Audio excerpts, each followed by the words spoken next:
This is Show Me the Money panel, a conversation on development, creative financing, budgeting, negotiating talent, and looking to the global markets to produce and market your next screen project. So if everyone can take a seat, if you're in the back or if you're still chatting, just kind of settle in, guys, because we want to definitely go into this because we have a lot of ground that we want to cover on this particular panel today.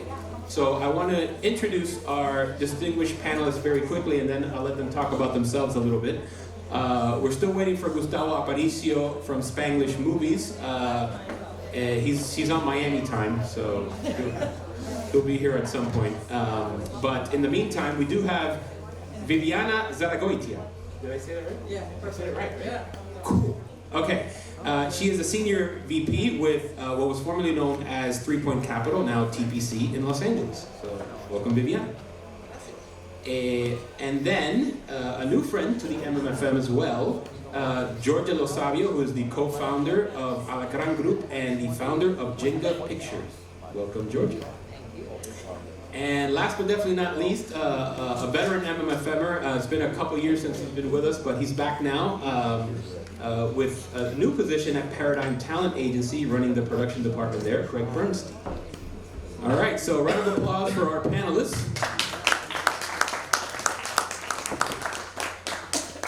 And so, Viviana, let's start with you. Just tell everyone a little bit about yourself and how you kind of first got into the industry and a little bit about your current work now with TPC. There you go. Well, first of all, thank you for having me, Jose Luis. It's nice to be here. I'm Viviana Zaragoitia. I am SVP at TPC. I've been there now 11 years. The company's been around for 15 years. We specialize in debt financing for independent films, tax credits, and pre-sales.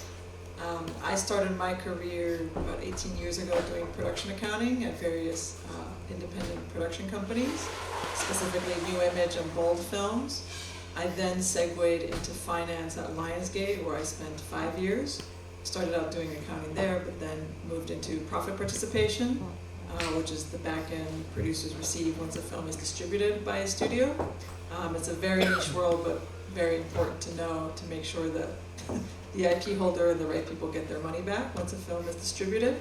And then I segued to TPC to get more closer to the action of independent film financing. When I started, we were strictly doing lending on tax credits and pre-sales. We've now grown and we have 6 different divisions with offices across the US, and recently we opened one in London as well. So in addition to lending, we also provide advisory services on tax incentives, post-production accounting, brokerage on tax credits, all of the transferable states where you need to broker the credits, and also receivables purchases as well. So that's me in a nutshell. Thank you. Awesome. So now, Georgia Losavio, tell us a little bit about yourself and your work here in Miami. Hi, Luis, thank you very much for having me. This is my first year here, and I've been living in Miami now for 13 years, and I have a recording studio, being also a film producer. My background is actually from London. I used to work at an independent studio, Film 4, in the old days when Film 4 still existed. And so when I actually started in distribution, which kind of as a producer helped me a lot to understand the market and really what happens once the film gets made. I also worked in sales, and in fact I was a sales agent for Latin American market in the US for a few years. And then, so my background, becoming a producer, I kind of worked the other way around, and the studio was the best school that I could have for 7 years in London, working different type of films at different level.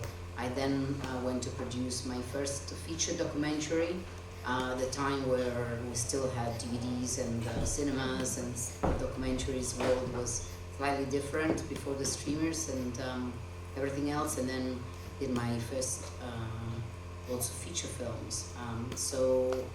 And then my recording studio, it was always something that music was important. Obviously, I always worked on films with mixing and always trying to get the fact that composers and writers and actually singers or artists, they don't really talk to each other, and especially if you come to an independent film world.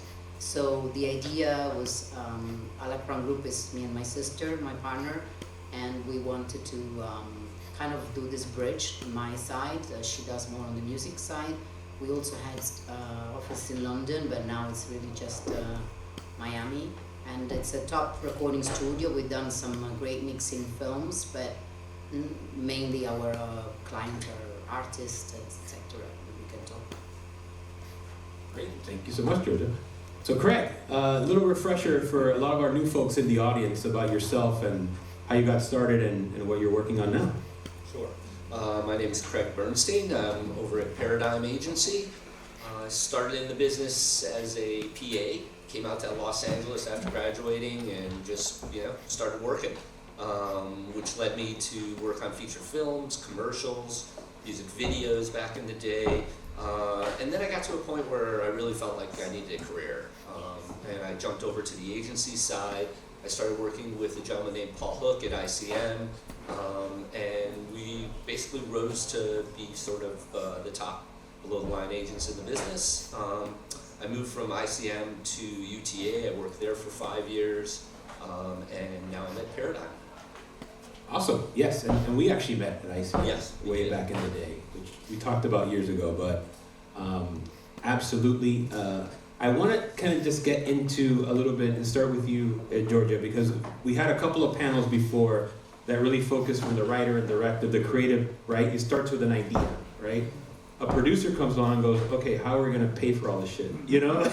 So there has to start to say, okay, how does this start to click and turn into something that can actually be financed? So when you come in and you hear a pitch, a great story or something you've been developing, talk a little bit about a producer and how you start to put that together and look at ways to finance a picture.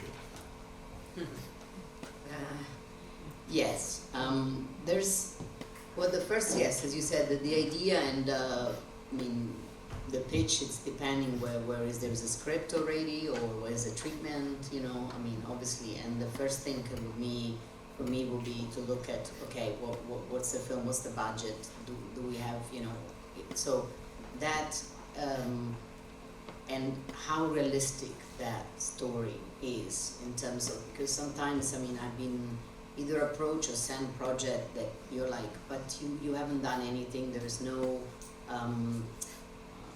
people attached, and I don't know, the film is some crazy ideas in the middle of the sea with Vikings, and I don't know, so you kind of like look at also how really realistic as this the team, or depending whether it's the writer or the directors or both, or what they've done before, have they done shorts, have they applied to funds in also like festivals and screenwriting, so, and then you start with really okay, if it's really realistic budget, okay, where are we looking at? What are we looking at? Where is the film supposed to be shot? Or what are the ideas? And is it co-production? Is it in US? Is it only US and some other countries? It's so it's really kind of like looking at the map on how you can put this together, looking at numbers and realistic on how the film can be made, and then I depending on it's looking at do you have already I don't know, would you go to a streamers first and an agent or CAA or Harding, or for a package you're looking for? There are so many. It's kind of hard to say there is one way of looking at the project, but really it's as a producer, it's realizing if it's realistic and are the people you're talking to, because I had all kind of experience as well in terms of getting to a project, or sometimes a project that comes from completely my team, myself, or the people I've been working on, or exactly I've been pitched at festival markets or So, and from there, for me, like the first thing really is what there is. There's a scripted treatment. Who is the team? What the story? There is a budget. Why you want to make it? How you want to make it? And then starting from there, kind of putting the puzzle. Like okay, it depends because I mean, obviously in US and again if it's a European / American / South American film, there are funds. There are so many different ways of kind of looking at that package. But yes, and then yes, approaching financing companies. It all depends. Sales agent, markets. You go to a market.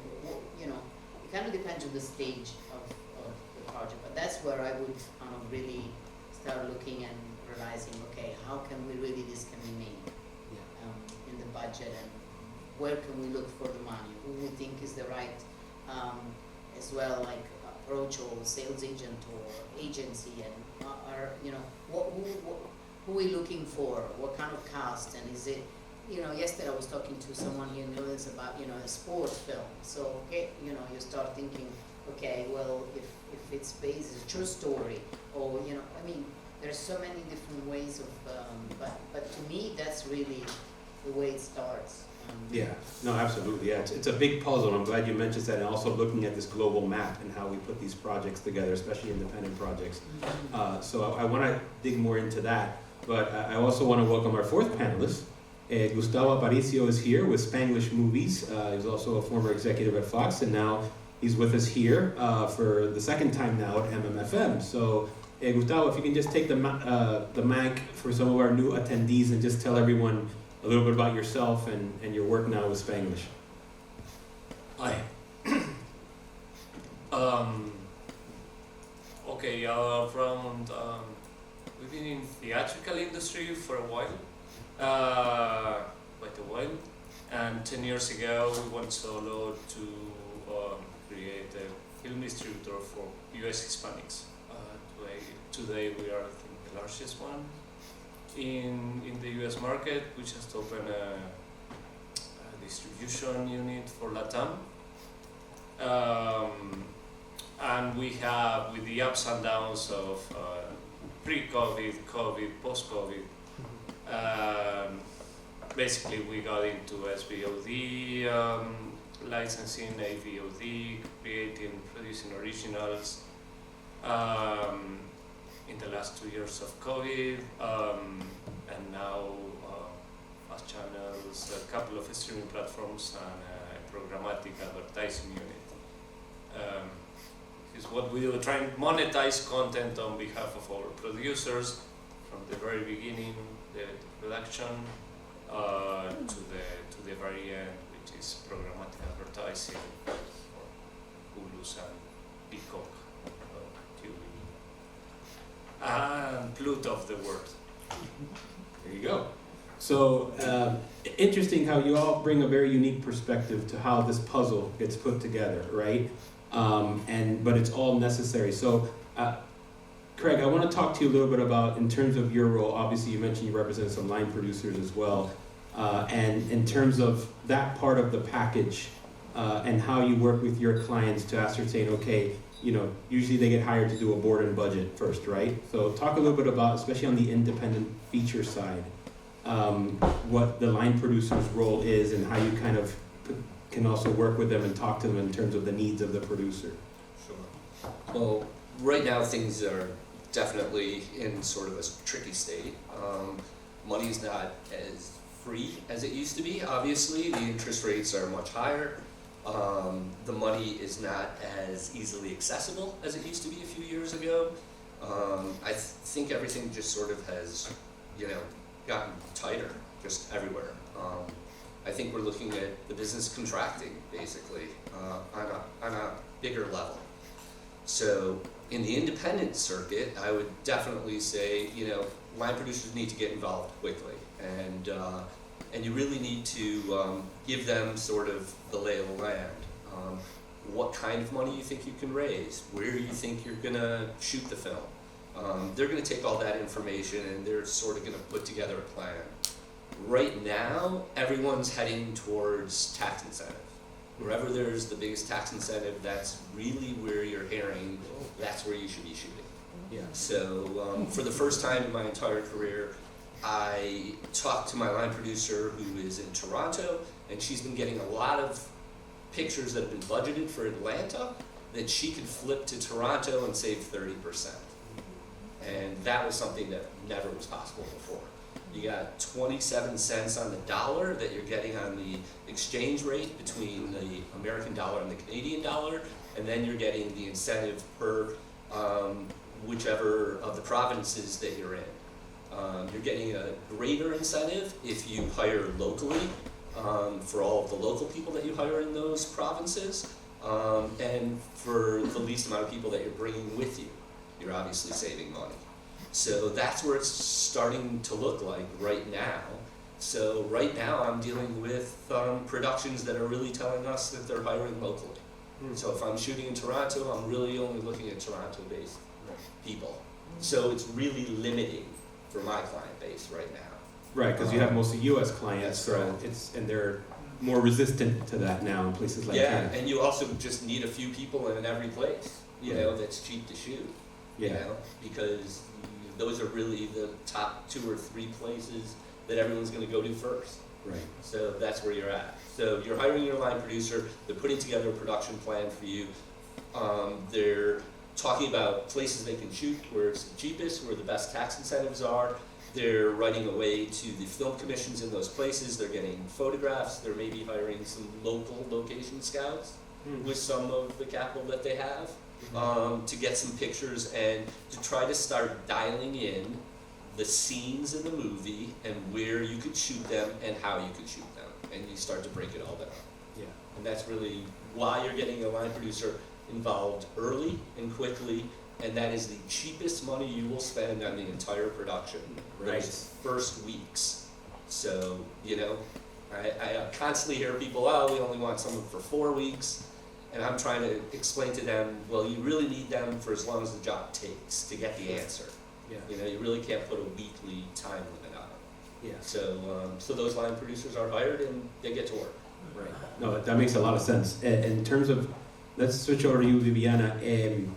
You know, how early in the process do you want to get involved? Are you working hand in hand with the line producer in terms of helping to put the financial plan together based on the strength of these incentives, right? Yeah, so this is a good segue based on what Craig was talking about, because we come on board once a lot of the work that Georgia was talking about has already been done. So typically, our clients are producers, executive producers who are in charge of, now I've got a budget, I roughly know where I'm filming, and I need to figure out how I'm going to finance this. And so a lot of the first calls that I get are either production attorneys representing these productions who are working in conjunction with the producers to figure out where they're filming. I've got these amount of pre-sales, I have this, now I have equity, I just need to figure out the debt side of it. That's where we come in. And in conjunction, oftentimes, if I have a good rapport with the line producer, having worked with him or her in previous times, they usually will call me and say, hey, I've got this project, what's the best incentive? Where should I be looking? Where should I be budgeting for? I'm thinking these locations here. So we help guide them along as to where they should be looking based on the latest incentives that have come out and where they can get the most bang for their buck. So it's a conversation between the line producer, not only in the incentive side, but also with the lead producer if they have pre-sales or they're thinking of getting pre-sales based on the strength of the cast of the film, to add that to the finance plan as well. Once that's decided, then we put the numbers together of what the proposal will look like on a production loan, taking those pieces of collateral, the tax incentive and the sales. In the pre-sales. Correct. Yeah. So, and obviously, you know, some of it is story driven, right, in terms of location. But, you know, in terms of the business side of it, where are you seeing, you know, Craig mentioned obviously Canada is very strong right now. Are you seeing the same thing? Is Europe still strong, you know, in terms of the US? Like, where do you see the best kind of financial advantage? Yes, I would say Canada definitely. UK, obviously, since they launched their 40% incentive, has been a huge boon to their business. I think what people don't realize is that in the past year or two, the labor strikes that have occurred here in the States have just pushed producers to take their projects abroad. Because with the increased cost of labor, as budgets are going down, there has to be, something's gotta give. And what that usually means is producers say, well, I don't wanna deal with either the increased labor cost and or the threat of the unions here. I'd rather just take my project elsewhere where I either get a favorable exchange rate and or on top of that, a more lucrative tax incentive as well.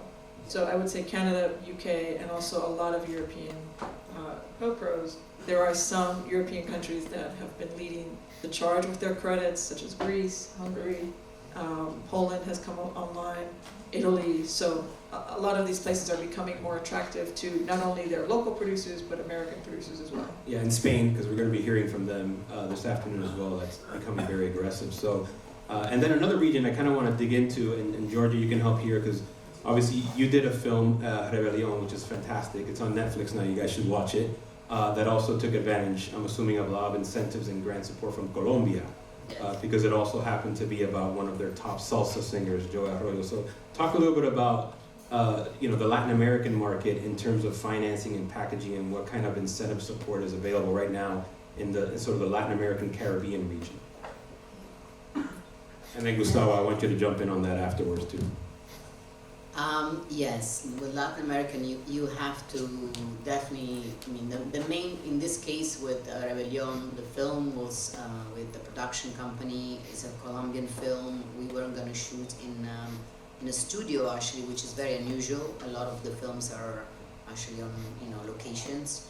This was, we recreate actually Sevilla, Barranquilla, everything was done in Bogota.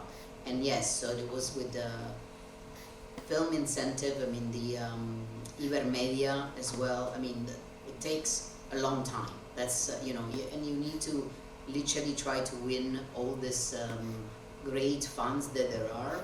And there is a co-production with Argentina, and we came on board as for the music, and because Alacran had a recording studio, and the film is based on Joe Arroyo. So, and in fact, actually Colombia with US, we could have some return on the music side of it. So Alacran was also involved in terms of doing a soundtrack, and we did a single. So for my company in that case was also interesting on the music side of the film. But there is, so yes, you have to, so the film had won all the best incentive for Colombia with Rayera Films. And at that point, and it took us over 6 years, so right. It's, again, this was based also on the fact it's a true story. There was a book, and the certain characters of the family still existed. So at the point that I knew of the film at the early stage, when the script was still, there was not just a treatment, it was a script, and had won prizes for the development in Colombia. And in fact then won the best kind of co-production again project. And at that point we start looking how we could make it bigger in terms of the director in terms of getting bigger financing and not just with US and with us suppose and the music side of it. Right. But yes, it's a co-production with the Ibermedia and won all the prizes. And then this, I think it is on the music. We think we had around 30% return. So that was kind of a gain.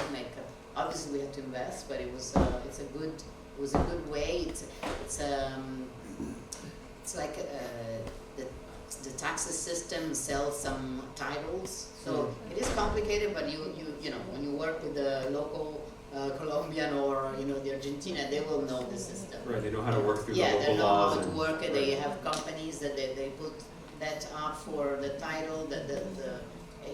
It takes some time. That's why the film in general took a long time, and then and it was actually sold later to Netflix, Latin America and US, and still. So then we had from early stage as well an interest from a sales agent, which is Latino Films in Spain, obviously because of Spanish speaking, and so it, but it took us and Alacran it was great project for Alacran in terms of also, as I said, because of recording studio and the music, we re-record everything in our studio.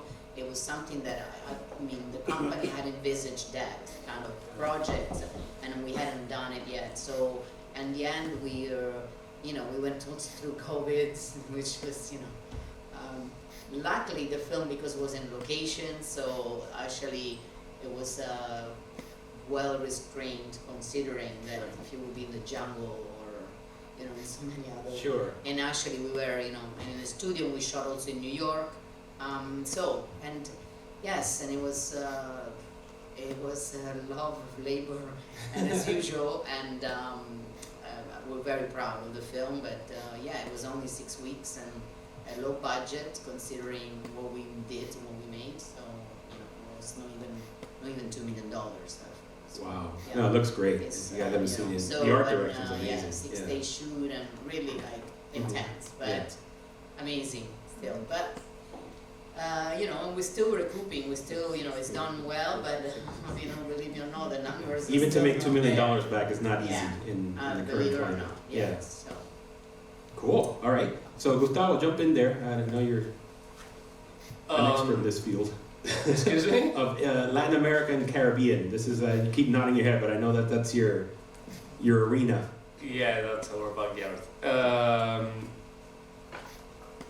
Yes, from a production point of view, and going back to what they were discussing, cost minimization is key, and probably now the mixing of as many filming and shooting and post-producing incentives as possible is key.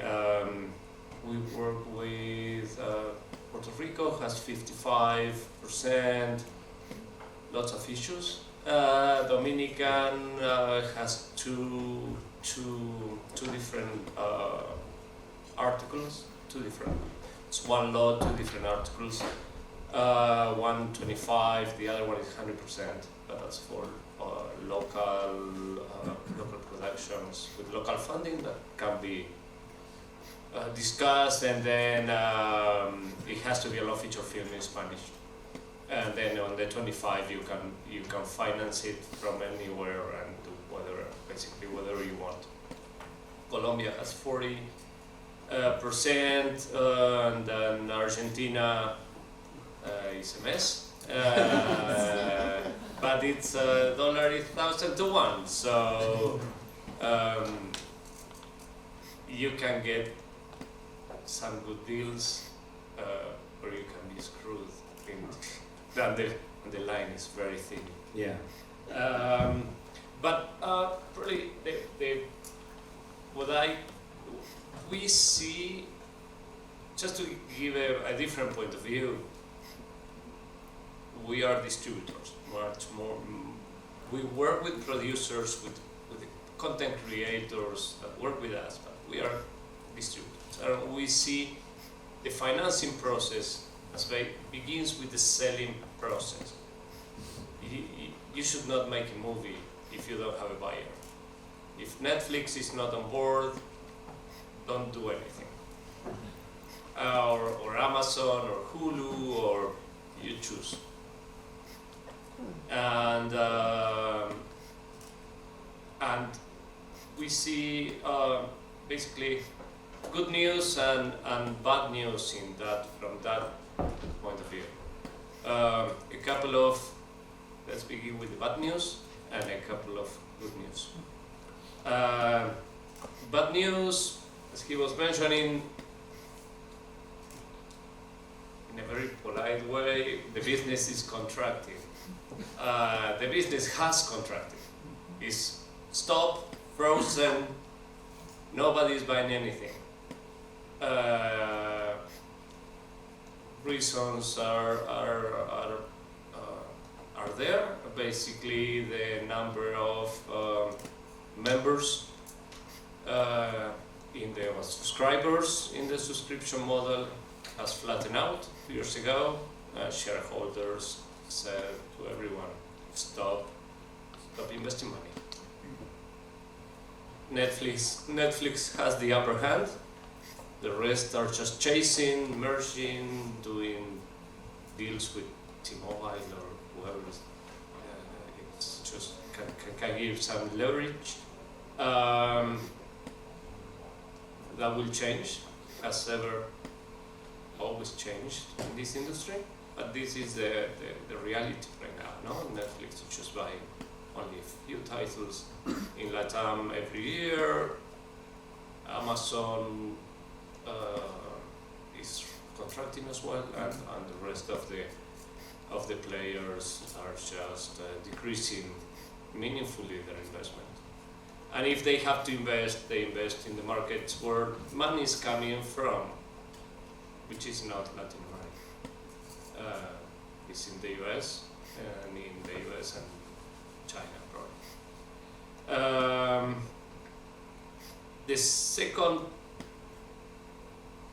and that will change. It's just if they hope.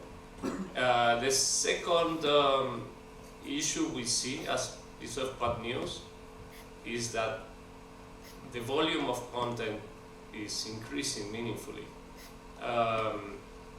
Digitalization brings catalog, and from 6,000 movies produced every year for the last 100 years or so, now we have tons of content. And if you can add let's say higher quality content that's being produced for YouTube, so you have tons and tons and tons of content, much more content than anyone can see and watch in 10 lifetimes, which basically dilutes the value per piece of content created today.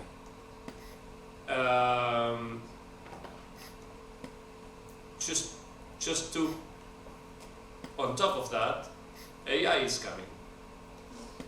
So AI comes in two ways.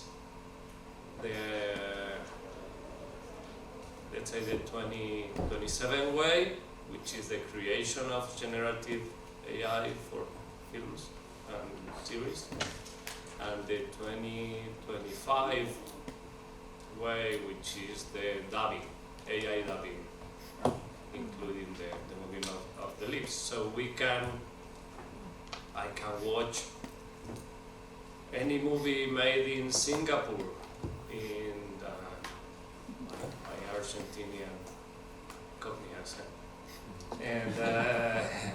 and or in any accent you wish, at minimal cost. So that brings more volume of content. So those are the bad news. Let's go to the good news. No, just to keep. I try to be real. Don't carry the risk yet. Yes. So there are at least 63 million of U.S. Hispanics underserved of content. So that's a big underserved market, and Miami plays a role into that.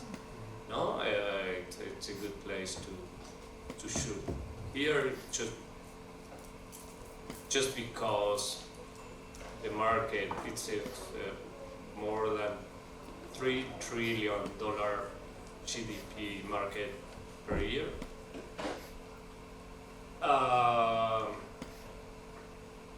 And there's the amount of content created for this market is minimal, and the networks and the companies are beginning to realize that acquiring,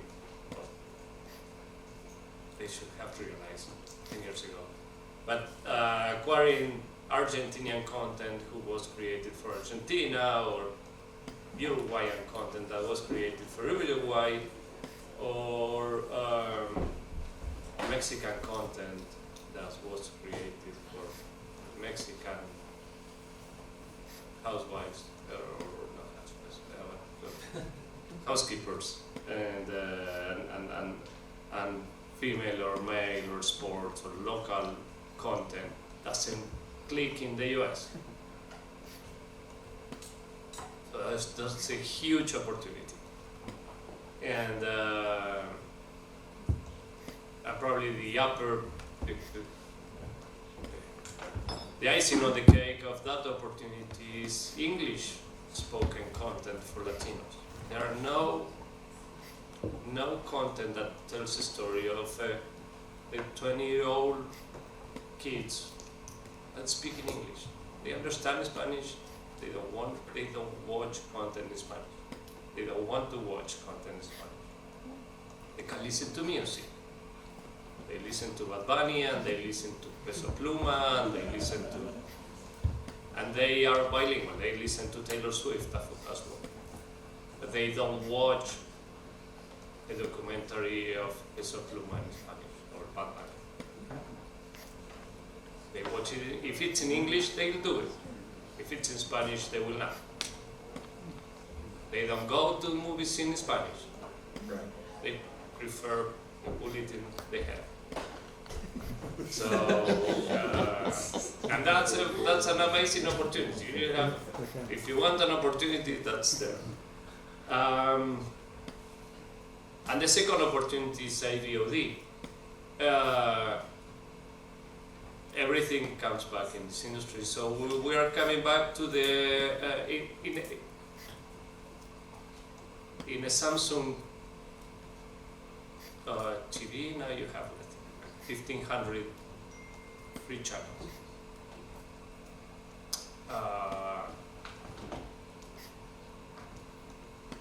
Of the 1,500 free channels, probably 1,000 of one are really bad, but 500 are much better than 100% of the free TV channels in Latin America, all on top of the other. So you have better TV, free for the watcher. That's financed by advertising. So it's going back to the soap opera example. Now it's just a romantic drama for women 25, 55 that was financed by soap company to sell soap. That's coming big time. So, and there's no branded content yet created for a VOD. And so, if Netflix is not buying, try to create properties for P&G, for Johnson & Johnson, and or for sports content for the NBA, you name it. So that's another really interesting opportunity that's coming very fast. And so if we see anything, we're trying to survive. This is why we make so many units. Is the industry will stay alive, but it will be extremely different than it was 5 years ago. And the ones that can begin to produce, thinking on a 2027 business model, will survive, and the ones who keep insisting in the 2019 and 2039 model, which was the same, just better to do one thing. Yeah. No, that's a good point. I'm glad your good news outweighed your bad news ultimately, especially since we're in Miami. We do have a lot of the crossover here. And so thank you guys for all this really amazing points that you made and really timely in terms of how the industry is evolving. So I'd like to take a couple questions from the audience now, if you guys don't mind. And then we'll break for lunch after that. Over here. We were talking a lot about feature films, but as a student, we're working more on the short movies. So is the process for financing a short movie and distributing a short movie similar to producing and distributing a feature? Short films versus, I mean, you mentioned branded content though. I mean, is that a world where short films can start to fit that mold to serve the big corporations, or are they looking for features and series? Not yet. There's no market for short films. Sorry, not yet. It might be. There have been many intents. There are intents trying to put together 1,000 hours of short films for people who like short films, and there's no real market yet to find us back. I mean, in terms of, yeah, I was going to say, in terms of covering your costs though, I mean, I've done this before where the short film is getting local sponsors and you sell them on the idea that it's a branded content for them, right? That can live on their YouTube channel or their social media in order to get the funds you need just to get into production. But that could be an outlet as well. Yes, but on the production side, not on the distribution side for financing, there's no market yet. And YouTube has many short films. No, it's just basically they go for zero, and they open doors. But I would also add for short films, typically there's a lot of student grants out there depending on your genre and what you're making, and also post-production. Oftentimes you can go to a post house and they may have grants as well to help cover your post costs too. That's how I typically see short films, but typically it's friends and family money, local sponsors, and any grants that you can get based on the subject matter, or any institutions you may be applying for, like film festivals, a Sundance, a Tribeca. They often have like a short allocation for short films. That's a great point. Just to finish, if you do a short film and you disguise it as a pilot or as that can open doors to a long feature film, but that's a secondary reason. You just pitched our film festival, by the way. That's the whole point. So you guys can see short form content last night and tonight, all of which has the intention of becoming either a series or a feature or a larger expression, what we're calling. So, great question. Here, over here. Yeah, I have a question actually two questions for Vivian. Number one, when you're talking about tax incentives, is tax cash back for producing in certain regions, and at what stage? I mean, they're not just gonna say, okay, I'm gonna produce in Canada, they're gonna give me that money. What do I have to have in place in order for them to give me that money for tax cash break? And the second question, from your company, what does it have to be there in place in order for you to finance? Is it an early stage, or is it something that you take, let's say, technology as an asset in order for you to consider part of the production that is involved in that content? Yes, so when you're a producer applying for any tax incentive, a lot of places require you to prove to them how you're financing your budget of your film as part of the application. So at this point, you usually have a budget, a line producer's done a budget knowing how much they expect the credit to be based on your budget, and as you're filling out the application, you're sort of putting in all of those details, your schedule, what your budget is, what your estimated credit is, proof of funds, how you're financing the project, because in a sense this is sort of, in a way, the easiest money to get. It's sort of the last piece that you handle, much like coming to us as debt financiers. Because we don't provide equity, producers already come to us with the equity attached to the project, and say, okay, I'm making this $5 million budget feature. In Canada, let's say I have $4 million, I need a loan against the tax credit. So the first questions I always ask are, who are the producers?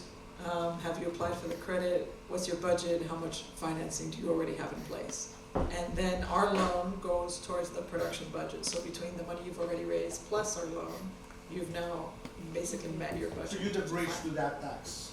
Correct, yeah, because you apply for it today, but you can't access it until you've spent the money, you've sent the audit reports, and that may take 18 months, 2 years, depending on the jurisdiction. So we're giving you that money up front today, and then we're recouping once the money comes back from the incentive. Great. Over here. Yeah, hi. great minds all gathered. I thought I'd pitch sort of where I stand at the moment. I live and breathe feature filmmaking at this point, and I heard that no buyers, don't make a movie. I'm going to make a movie. Like, I'm already gathering funds from close family and friends, and it's an idea. It's a small scale domestic drama that's kind of low key, second, third generation Hispanics, speaking to that market of Hispanics that are sort of underserved. What's my next step? I mean, should I seek out distribution? Should I wait till the film's finished? Attached talent. Attached talent? Yeah. You're gonna have a much better shot anywhere with some talent attached. Either a director, actor, more than one actor, as many people as you can attach. Okay. Any word about means of attracting talent or reaching out to those Yeah, high? that's always that's always tricky. I mean, try to find someone that maybe has experienced like what your story is telling, in their past, in their history. Local talent, someone well known in Miami, would that be No, it depends where you're trying to get your peak project ultimately. Right. If it's just to make an indie, sure, then local Miami talent. Right. But I would try to think as big as you can. I would say in terms of recommendations for talent, sales agents are sort of good resources for that because they traffic and sell films domestically and internationally.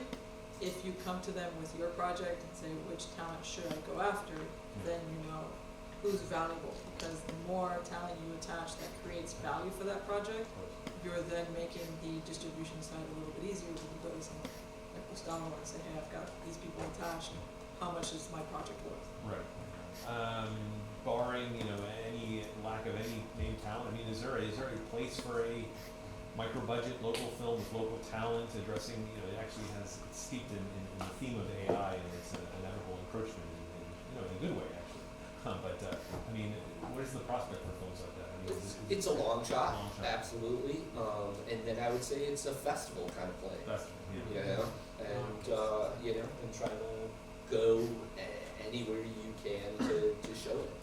All right, thank you. Sorry. All of you. No, I mean, exactly the same festival markets. Not necessarily all the big, there are some great smaller market as well. And you can, really research and have more one-to-one contact, Right. Hispanic, Ventana Sur, it's far away, it's Argentina, but it's actually, you can talk to the people before. You just have to invest a lot of your time and try to, figure out, because also what we were saying before, and even the panel before, it's also about a lot of connections, and the way you approach in that market on a festival, someone at a bar like here, and you try to, tell your story and what, and how the more you can do on that, and there's lots of great places where, you can meet people, and then, someone will recommend if, but yes, it's a long shot. It's hard, Okay, well, but, everyone starts like that. yeah. Agreed. We'll find that out. Thank you for the plug, by the way. Yes, this is a great place to meet people, to get your projects, because it is still, with all the technology and all the volumes of content, it's still a relationship business, right? It's a global business, but it's a small one at the same time. Yeah, but I will just highlight what they said. It's a long shot. That doesn't mean you don't have to do your film. Just be conscious of that and be aware of the risk and the financial risk and up to what's your limits. By nature, this is a risky business, but you have to be aware. The worst thing you can do is not to be aware of how long is the shot. This plan has a very long readout of risk factors. Yeah, and then what they said about talent is important, and as for the distribution, because you want to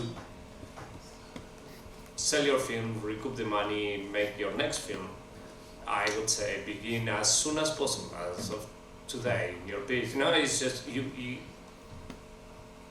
don't wait until the film is done. Just begin to tell everyone you can, everyone you meet, in every single way, from Ventana Sur to here to that your film exists, that this is about, that it has, or you are pitching this talent, even if you don't have it signed yet.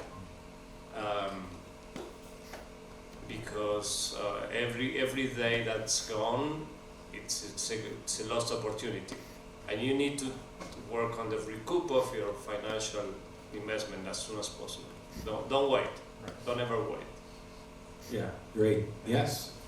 So if they're very quick questions, because we're going to break for lunch, but if they're quick ones, I'll go here and then I'll go over here and then we'll wrap it up. Hi, thank you for sharing your knowledge. I have a question. I found this site called Film Hub, and they help you distribute your movie. And I was curious if you have any experience using Film Hub, and if you could share your experience, if at all. I work with them.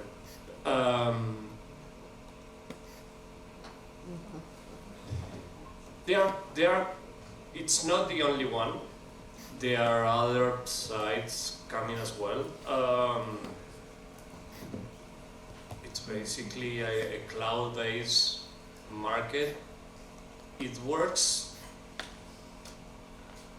okay with AVODs. Finally, after 5 years of cloud-based markets to try to make it work.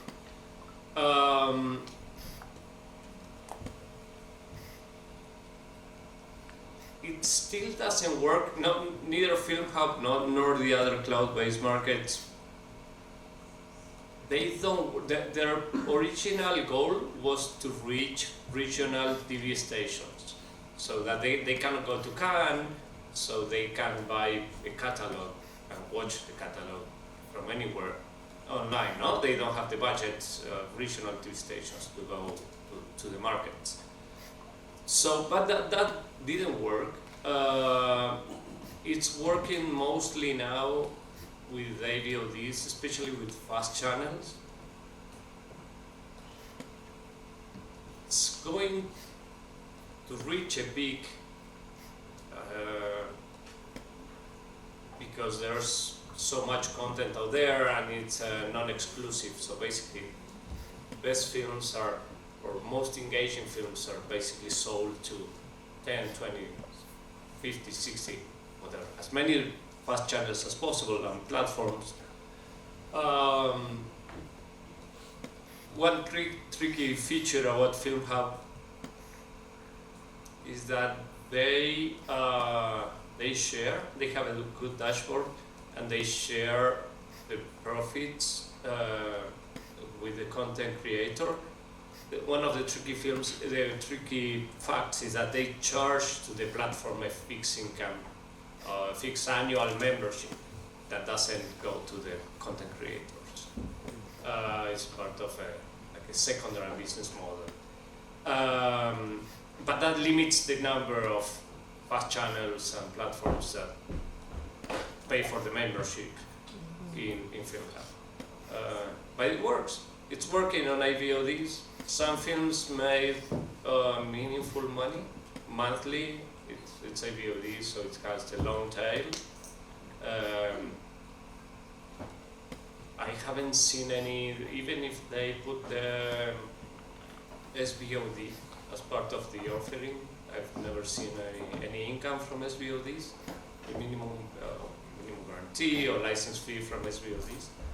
But TVOD, small, is working, AVOD is working, and now they have a deal with, not the deal, but basically they included YouTube into their offering of AVODs, and as YouTube is increasingly making inroads into connected TVs, it's also bringing money from YouTube as well. Cool. All right. So, fortunately, we have hit our end time. We have to give an hour lunch break for all our speakers. But if you have any additional questions, just reach out to us. But thank you so much for our distinguished panel. This was awesome.